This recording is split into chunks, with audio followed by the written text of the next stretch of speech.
Okay, because so many people have been interested in it and so many people have been asking about it. Just got off the call from someone who was very interested in it. She asked me to post a video, so I thought might as well post something on YouTube so I can show everybody. I'll do a walk around really quick. Guarantee you, but you can check for yourself. No rust. Here's the underbody as best as I can do.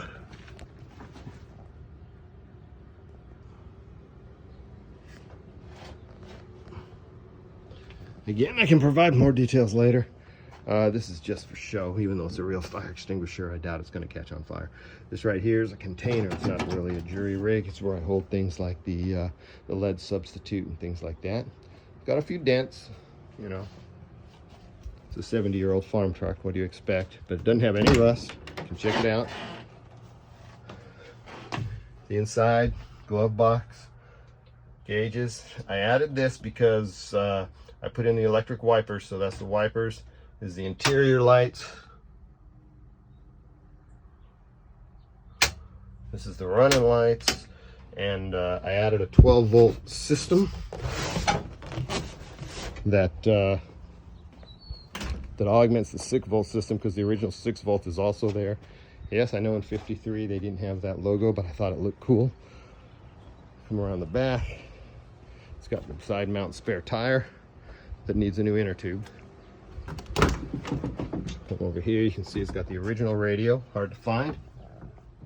There she is.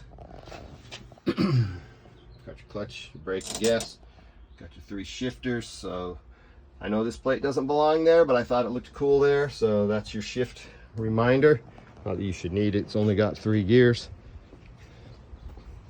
Tailgate works great. You know, a few little dents here and there, but the paint's only a couple of years old.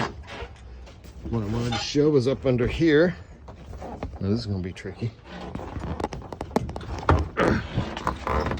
Up under here is the auxiliary 12-volt system. I use 12 volts to power the headlights and to power the wipers and to power a little Bluetooth stereo that I put underneath it. That 12-volt system, like I said, is mostly there for safety, doing the headlights and such. Added seat belts, because seat belts did not come standard on farm trucks either. Gas. As you can see, I've kept all the lube points clean so I can do the maintenance on it. From around here, I have the original hood locks, but I like these stainless ones from Willys. They're pretty cool. Look a lot better. The hood. Okay, so battery, obviously not original. Extra fuel filter just in case. Just had the starter motor rewound from the guys at Kaiser. New distributor cap, points, condenser, rotor, etc. New plug wires. There's the electric windshield wipers, 12-volt windshield wipers. Down here is the fuel pump. Just rebuilt the fuel pump myself. Probably need a new fuel pump, I don't know, sometime in the next 10, 20,000 miles, who knows, but they're only 50 bucks at Kaiser Willys. I blanked off the vacuum here for the previous windshield wipers, which are those vacuum operated things that never worked. Like I said, hold on.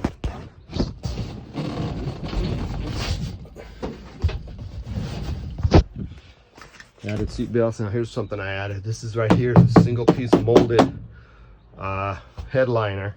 These are the side headliners that you can buy aftermarket. When I added this one, added some dynamite underneath there too to keep things quiet. Let me start it up. Just like that. Starts up every time. Literally starts up just like that every time. Hot or cold? Actually starts up better cold than hot, but it still starts within a couple of seconds of cranking. Here we go. I change the fuel, or excuse me, I change the oil very often because these things tend to get dirty, right? No problems overheating. Never, or ever had a problem overheating. That's one good thing about this. This engine was really cool, which I like.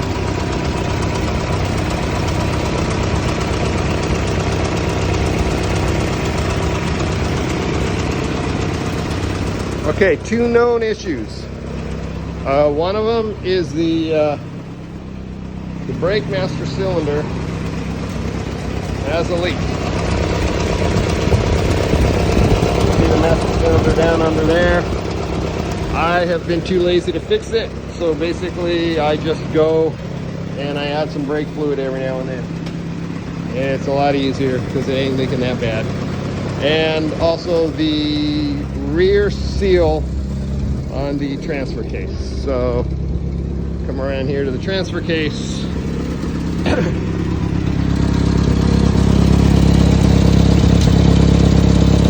can see a couple of drops of oil coming out of the, or grease. That's 90 weight grease coming out of the transfer case. Rear seal, very slow.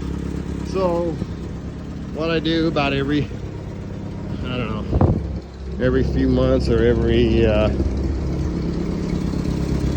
few hundred miles, I just go under there. You just take a 9/16 open end wrench, you open it up, you pump some more grease in there. It literally takes about 2 minutes.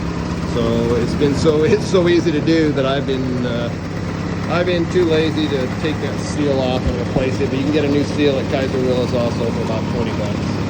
Anyway, there's your grill. I replaced all the lights with LEDs, so they're brighter. I did that for safety purposes. Again, that's why I have the 12-volt system instead of the 6-volt system. And come around here, not much else to show.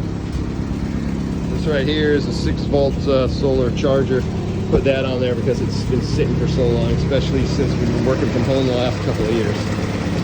And I have all the original parts. So I got the original wipers, I got the original, pretty much everything.